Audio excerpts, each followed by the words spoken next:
Assalamualaikum warahmatullahi wabarakatuh.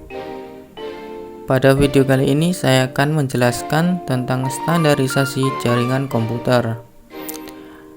Nah, seperti biasa, sebelum saya mulai membahas tentang tema ini, perkenalkan dulu, nama saya Bilaldi Alim Gunadi dengan NIM 190512040079.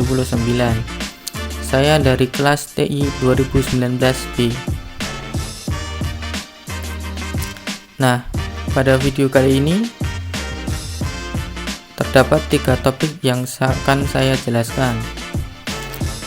Yang pertama yaitu definisi standarisasi jaringan komputer, dan yang kedua yaitu persamaan dan perbedaan dari OSI dan TCP/IP, dan yang ketiga yaitu karakteristik dan contoh pengaplikasian dari TCP dan UDP.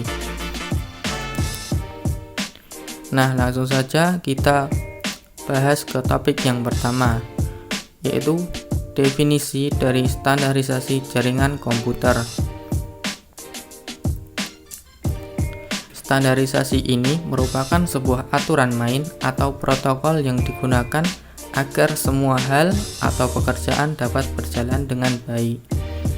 Nah, jadi standarisasi ini pengertian utamanya yaitu sebuah protokol atau aturan main. Dan selanjutnya di sini saya akan menjelaskan kegunaan dari standarisasi. Terdapat 3 kegunaan dari standarisasi. Yang pertama yaitu untuk dapat digunakan banyak orang. Dan yang kedua yaitu memudahkan komunikasi satu sama lain. Dan yang terakhir yaitu memudahkan dalam melakukan pekerjaan. Nah, kita lanjut ke topik yang selanjutnya atau topik kedua, yaitu perbedaan dan persamaan dari protokol OSI dan TCP/IP. Yang pertama kita akan membahas tentang protokol OSI.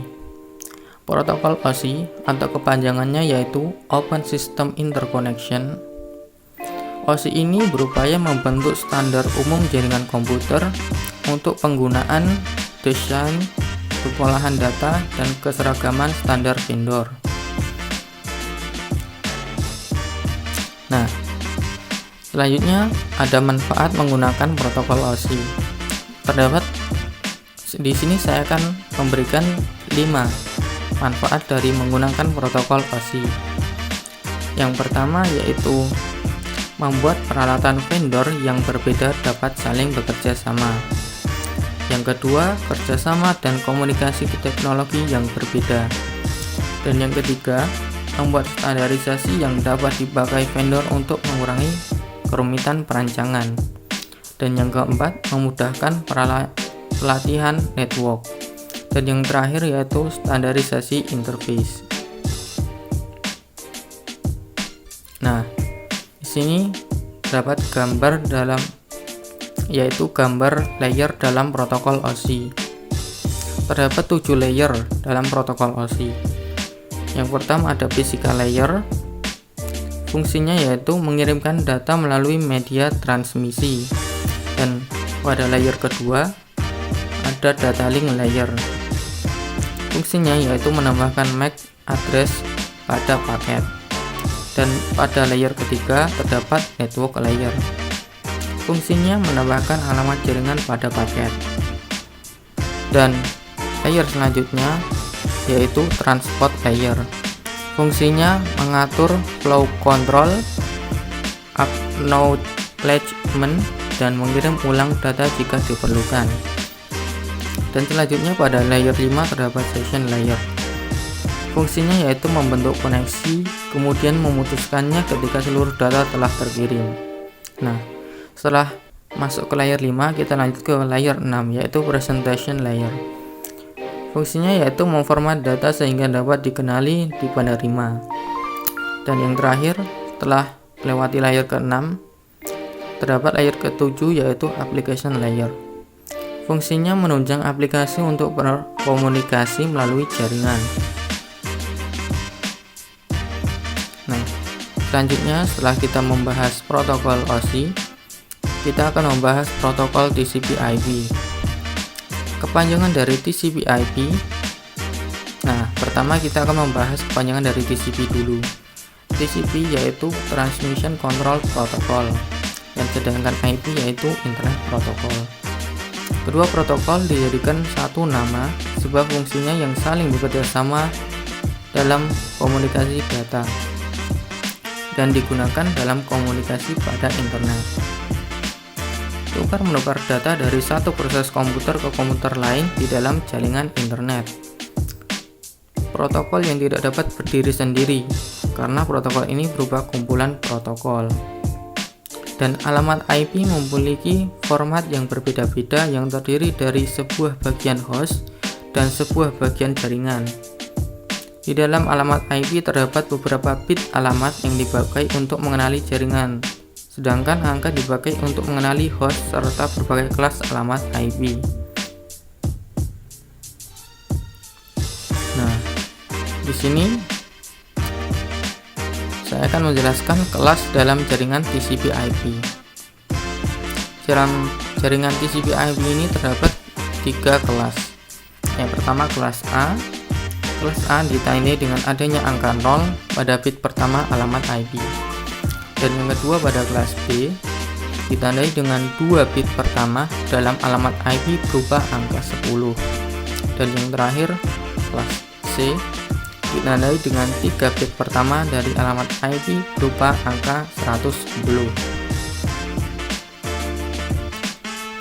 Selanjutnya saya akan menjelaskan tentang layer dalam protokol TCP/IP. Pada protokol TCP/IP terdapat 4 layer saja. Yang pertama yaitu ada network access. Pada network access ini, hardware digunakan untuk mentransmisikan data dalam bentuk sinyal. Di layer ini, hardware dan driver bekerja untuk mengubah logical data menjadi sinyal yang ditransmisikan melalui media kabel tembaga atau fiber optik, atau mengubahnya menjadi sinyal radio secara wireless. Dan lanjut ke layer yang kedua, yaitu ada internet layer, atau bisa disebut juga dengan network layer.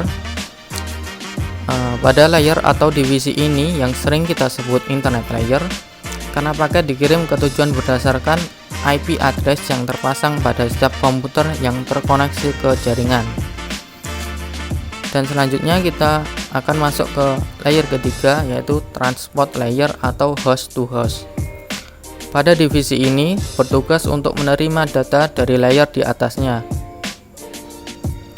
dan menentukan jenis protokol yang akan digunakan untuk pengiriman data. Dan yang terakhir ada application layer. Layer ini merupakan layer teratas dalam sistem TCP/IP. Di bagian ini berisi aplikasi atau proses yang biasa kita gunakan sehari-hari untuk bekerja dan bermain komputer. Pada layer ini akan dipilihkan protokol yang sesuai untuk mengirim atau menerima data. Misalnya untuk browsing dan download aplikasi, web browser akan memilih protokol HTTP. Setelah membahas layer dalam protokol TCP/IP, selanjutnya kita akan membahas perbedaan OSI dengan TCP/IP. Di sini saya akan menyebutkan 4 perbedaan dari protokol TCP/IP dengan OSI. Yang pertama, pada protokol TCP/IP mengembangkan model setelah diimplementasikan, sedangkan pada OSI mengembangkan model sesuai teori.